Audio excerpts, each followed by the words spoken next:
Hey guys, I'm Dov, and today I'm back with more Total War Warhammer 2 multiplayer action. Today we're here with the Empire. They're going to be taking on the Warriors of Chaos. Some of you might have seen this replay already on the Heir of Carthage's channel, but I figured I would bring it to you guys as well, just to give you my analysis and everything.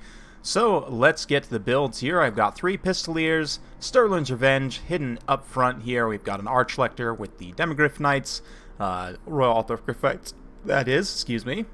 We've also got 2 Great Swords, a Light Wizard, and a Witch Hunter.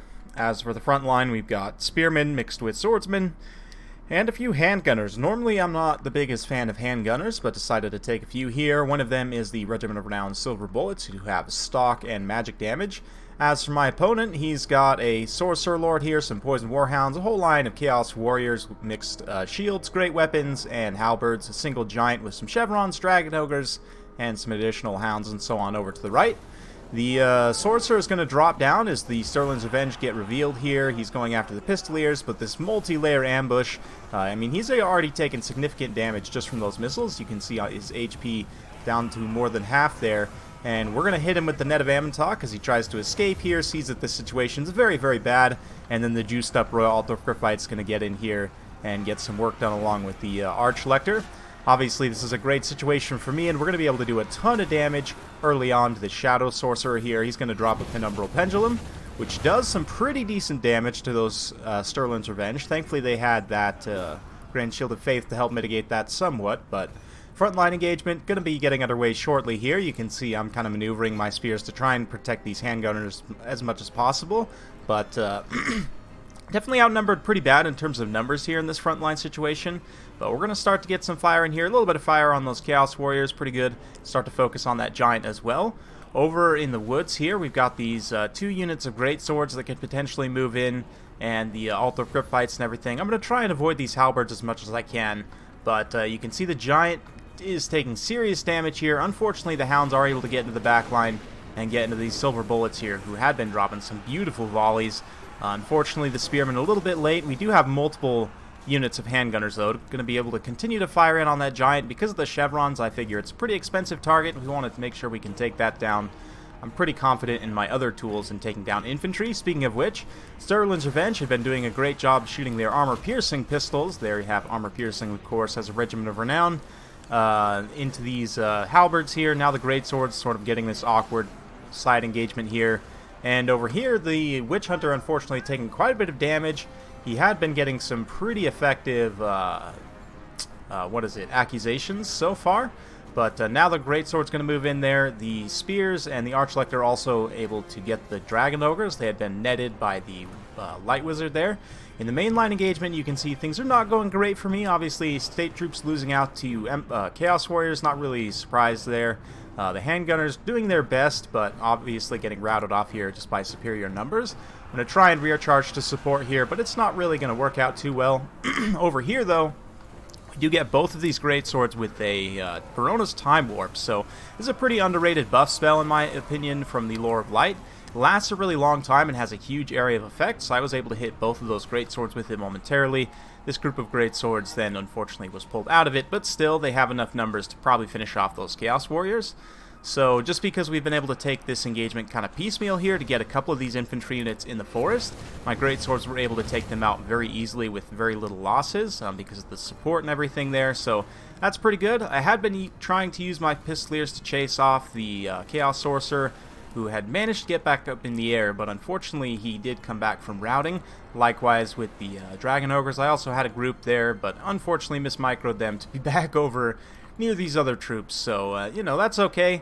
If we take an overarching look, I do have some troops coming back from route here, but mostly we're going to form into kind of a second phase here. The Knights had come out for a charge, pulled back, but there's a group of Shielded Chosen here, which is really a great pick against the Empire. 60 melee defense, 120 armor for a relatively cheap cost. They also have excellent leadership. Demigryph Knight's going to charge in here to get some damage done. What a cool cinematic charge there, man. These two are 2 awesome looking units. duking it out here. Unfortunately, the Demigryph Knights, because of their low numbers, even with the juicing buffs here, they're still going to somewhat struggle in this engagement, just due to weight of numbers. So I'm going to go ahead and pull them back. I've got these two victorious greatswords here, able to kind of hold the line. The Sterling's Revenge, only 29 of them remaining, but they are going to continue to fight into the late game here. And yeah, we've also got these Pistoliers. We're dropping maybe one more accusation here. It looks like we didn't quite get it off, but still, the Witch Hunter's back from route. He can use his pistol here to do a little bit of damage and should be able to finish off the Sorcerer Lord here. Yeah, you can see he actually gets his leadership broken. Meanwhile, the Greatsword's moving in to engage. The Giant also taking a few swings on them. We're going to drop one more Barona's Time Warp here to juice up both these units of Greatswords in this melee engagement here, and the Spearmen as well. Up to 58 melee attack on those Greatswords, and you can see they're going to get a ton of kills. The Archlector comes back in, and the Royal Altar Fight's also going to get that Barona's Time Warp. Should be able to finish off this Giant here. Get a nice cinematic shot. Even a few shots from the Pistoliers coming in. Wild Charge as well. They're also going to get the effect of that Barona's Time Warp. So yeah, really a super, super nice buff spell. And down goes the Giant. The Great Swords, meanwhile, just absolutely carving up these Chaos Warriors. Those excellent two-handed Zweihanders. You know, those Great Swords there, absolutely cutting them to pieces. And yeah, you can see units of Chaos Warriors getting routed off. Their leadership is gone in terms of the leadership units, and their actual leadership is gone because they're getting cut to pieces. We go to save this Light Wizard here from the few remaining Dragon Ogres, and that should be pretty much game. At this point, there's not a lot left that the Chaos Warriors can do, so yeah. Pretty fun stuff. Honestly, Lore of Light is pretty underused. Net of Amontok is not really what it used to be. It's pretty expensive now, especially if you're trying to overcast it for the Area of Effect version. But Barona's Time Warp is a really nice buff spell for the cost. Only 11 Winds of Magic for the regular version, and does last quite a long time. And this is a really good replay that showed its use here. If we have a look at these Great Swords in terms of their kill totals, 83 kills and an XP chevron here. And let's take a look at the other in the end screen. 79 kills and an XP chevron. So, I mean, Great Swords punching way above their weight class in terms of the numbers of Chaos Warriors that they were able to kill. I mean, granted, they would beat Chaos Warriors with halberds. They'd probably beat the ones with shields as well. The great weapons are a little bit more of a toss-up. But just with those extra buffs, they just beat them so, you know, one-sidedly, I guess would be a good way to putting it.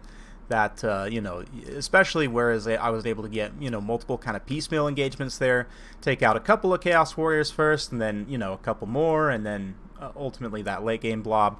But yeah, the handgunners, this kind of shows why I'm not the biggest fans of them. Generally, I tend to go with Empire Missile Cav rather than the infantry missile units because they're just easier to get out of trouble. If your front line collapses, like it often does as the Empire, state troops are definitely very cost-effective for what they are, but they're still just low-tier light infantry, right? Like, they're probably going to die in a lot of situations, so having mobile skirmishers that can get out of dodge when the front line falls apart and get to a safe situation like near your excellent heavy cavalry, you know, definitely is favorable over having these infantry skirmishers, even though they do have more stopping power. Of course, the two stock units do kind of mitigate that somewhat, but both these guys are a little bit expensive. From hindsight, personally, I probably would have cut these two handgunners at the very least and maybe brought maybe 1 to 2 more units of Pistoliers. Maybe one more unit of Pistoliers in like a cannon or something. I don't know. I'd have to kind of play around with it and see. But for the Chaos side, the Giant with the chevrons is interesting to give it extra leadership. I'm not sure it's a good choice against the Empire just because they have such good missile options.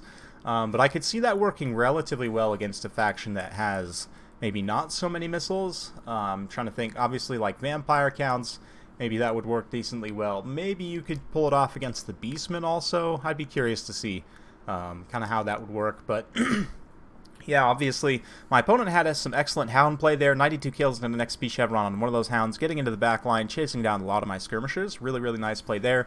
But he was kind of playing from behind the curve from the get-go, getting that Sorcerer Lord caught. Granted, I had kind of set up that ambush intentionally, you know, to have the Pistoliers out in front of the jungle, then the Sterling's Revenge, which I mean, they have stock anyway. They didn't necessarily need to be in the jungle there. I just chose to put them there anyway, and then having the Royal Alto Fights, you know, as the third layer of that ambush, with the Light Wizard on station for Nanette, sort of having that all consciously there together. And I'd even meant to use the accusations, but I didn't play with my Witch Hunter super well once again in this, like similar to other replays that I've showed off recently, but hey, it's all good. Hopefully you guys have enjoyed this particular replay. If you do like this sort of content, be sure to like, subscribe, hit that bell notification, so every time I upload a new video, you'll be notified. Thanks again for watching, and we'll see you next time.